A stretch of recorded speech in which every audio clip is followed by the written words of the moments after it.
Chhattisgarh with us today और हम निवेदन करते हैं कि आप इस प्रतिष्ठित सभा को संबोधित करें। जोरदार तालियों के साथ स्वागत श्री अरुण साहू जी का।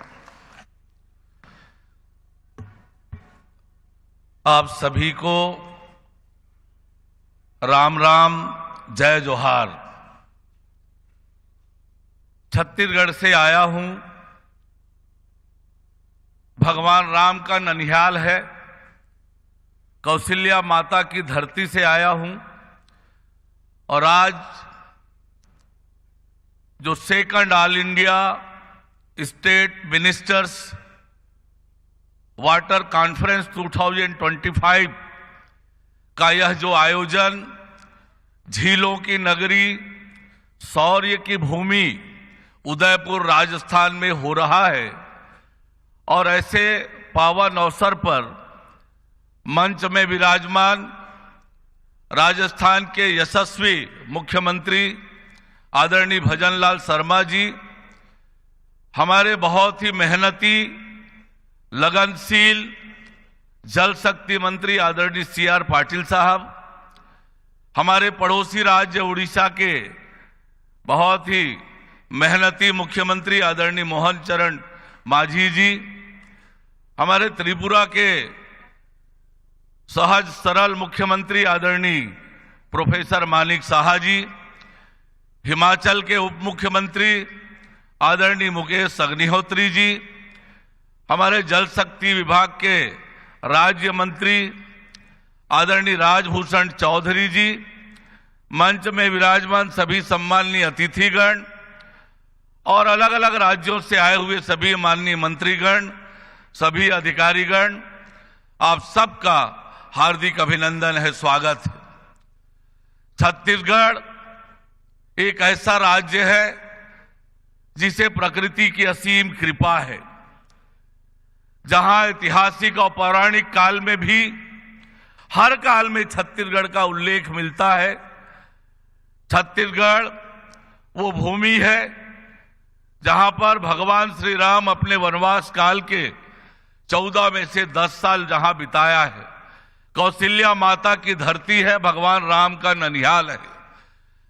प्राकृतिक रूप से वनों से आच्छादित प्रदेश है, बड़े बड़े जंगल पहाड़ हैं, बड़ी बड़ी नदियां हैं, कोयले से लेकर हीरे तक का भंडार छत्तीसगढ़ में है।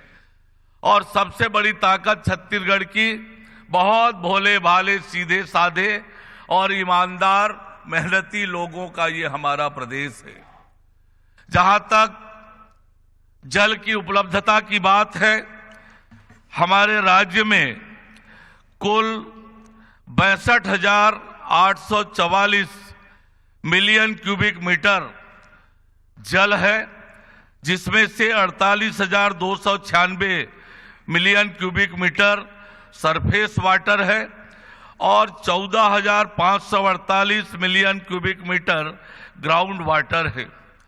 नदियां, महानदी, शिवनाथ, हरपा पैरी जैसी नदियां हैं, पर वास्तविकता ये है कि आज हम ग्राउंड लेवल वाटर की समस्या से जूझ रहे हैं। आज जिस प्रकार से प्रधानमंत्री माननीय नरेंद्र मोदी जी के नेतृत्व में सरकार बनने के बाद एक बहुत बड़ी योजना जल जीवन मिशन के रूप में हर घर तक नल से जल पहुंचाने का जो अभियान पूरे देश भर में प्रारंभ हुआ है, राजनीतिक कारणों से छत्तीसगढ़ में जल जीवन मिशन का काम 2 वर्ष विलंब से प्रारंभ हो सका, पर 2023 में हमारी सरकार बनने के बाद हमने उस काम को आगे बढ़ाने के लिए लगातार मेहनत किया, काम किया और आज ये जो छत्तीसगढ़ है, जो 2001-11-2000 को जिसे अटल बिहारी वाजपेयी जी ने अलग राज्य बनाया और तब से हमारा छत्तीसगढ़ तेज गति से विकास की दिशा में आगे बढ़ रहा है। जल जीवन मिशन के काम में 50,03,552 परिवारों को नल से जल पहुंचाने का लक्ष्य जल जीवन मिशन के अंतर्गत रखा गया। 2 साल विलंब से प्रारंभ होने के बावजूद हमारी सरकार दिसंबर 2023 में बनने के बाद लगातार इस दिशा में हमने तेजी से काम किया और आज 40,21,116 यानी 80% घरों में हम नल के कनेक्शन दे पाए हैं। आज हर घर जल घोषित ग्रामों की संख्या 4,313 है। हर घर जल प्रमाणित ग्रामों की संख्या 2,857 है। आज जिस प्रकार से जल जीवन मिशन के काम को हमारी सरकार ने आगे बढ़ाने का काम किया है, वास्तव में जल जीवन मिशन का जो अभियान है, आम लोगों के जीवन में परिवर्तन लाने का ये महाअभियान है और इस अभियान में हम लगातार आगे बढ़ रहे हैं। हमने लगभग 1,04,935 जल बहनियों को तैयार किया है, उन्हें प्रशिक्षित किया है, उनके हाथ में वाटर टेस्टिंग किट दिया है जो लगातार जल की गुणवत्ता पर नजर रखती है, लोगों को मदद करती है। हमने अपने राज्य में एक राज्य स्तरीय जल गुणवत्ता परीक्षण केंद्र बनाया है। इसी तरह से 28 जिलों में और 27 उपखंड में हमने अपनी प्रयोगशाला बनाई है। विभागीय कार्यों को चुस्त दुरुस्त रखने के लिए, शिकायतों के निवारण के लिए एक टोल फ्री नंबर भी हमने जारी किया है।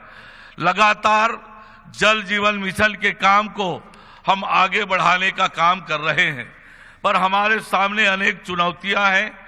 लेकिन प्रधानमंत्री माननीय नरेंद्र मोदी जी के नेतृत्व और मार्गदर्शन में, आदरणीय CR पाटिल साहब के कुशल निर्देशन में हम इस दिशा में काम कर रहे हैं। आज जब हम विकसित भारत की कल्पना को लेकर चल रहे हैं, 2047 के विकसित भारत के निर्माण की कल्पना में वास्तव में हमारे देश को जल सुरक्षित राष्ट्र बनाने की दिशा में आज बहुत गंभीरता से काम करने की आवश्यकता है। बहुत लंबे समय से हम नारों में ही सुना करते थे, जल ही जीवन है, जल है तो कल है, पर वास्तव में इस दिशा में काम होना चालू हुआ जब देश में नरेंद्र मोदी जी के नेतृत्व में सरकार बनी और इस दिशा में पूरी गंभीरता से और जमीन पर आकर काम करने की शुरुआत हुई है। आज चाहे भूजल के दोहन का मामला हो, जल प्रदूषण का मामला हो, समग्र जल प्रबंधन का काम हो, इस दिशा में और गंभीर प्रयास करने की जरूरत है और उस दिशा में हमारा यह दूसरा कॉन्फ्रेंस बहुत कारगर साबित होगा। मैं आप सभी को बहुत बधाई देता हूं, CR पाटिल साहब के विजन को, और जो समय पर ये कॉन्फ्रेंस आयोजित किया है, CR पाटिल साहब और उनकी पूरी टीम को मैं बहुत बधाई और शुभकामनाएं देता हूं। और हम सब के लिए इतनी अच्छी व्यवस्था की है, इसके लिए मुख्यमंत्री भजन लाल शर्मा जी और राज्य सरकार को बहुत धन्यवाद देता हूं। आप सभी का धन्यवाद। राम राम, जय जोहार, जय छत्तीसगढ़।